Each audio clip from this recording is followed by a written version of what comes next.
All right, hello everybody. Welcome to today's Book of the Day show. I'm here with a very special guest, Joel Salatin, and we're talking about a great book, Holy Cows and Hog Heaven. So, those of you who don't know, Joel is in large part responsible for a lot of the stuff that you see me doing.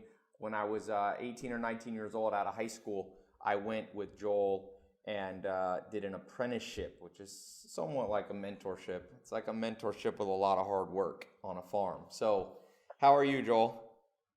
I'm doing great, Ty. Thanks. Thanks for giving me the time. Oh, thank you. Well, let's jump into this book. It's called Food Buyer's Guide to Farm-Friendly Food.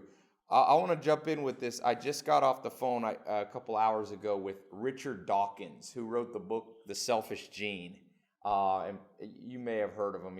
He's interesting. He was voted the top intellectual in the world in I think 2013. And I asked him what he thought of genetically modified food because he's basically a biologist who studies genes and DNA. And he said, I think it's dangerous probably. Well, let me not put words in his mouth. He said it could be dangerous. We don't know much about it. Why don't we just jump in on that? One of the reasons people want to buy food from farmers is because they're worried about all the GMO and all this stuff. What are your thoughts? Well, absolutely.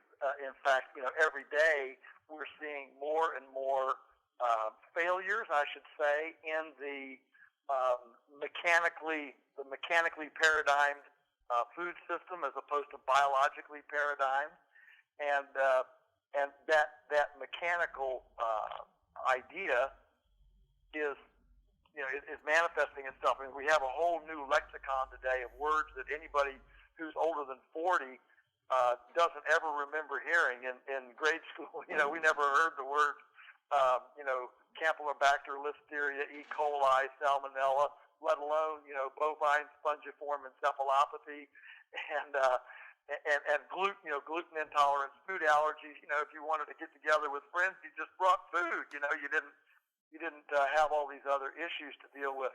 And so I think there's a deep down intuitive understanding that things are awry, things are not quite right, but many people really don't know where to go. They don't know where to go from that kind of gut feeling that, maybe no pun intended, gut feeling, that there's something a little bit wrong. Where do I go from here?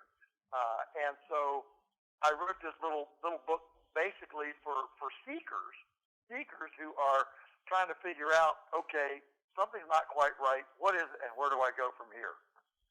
So you lay out in the book,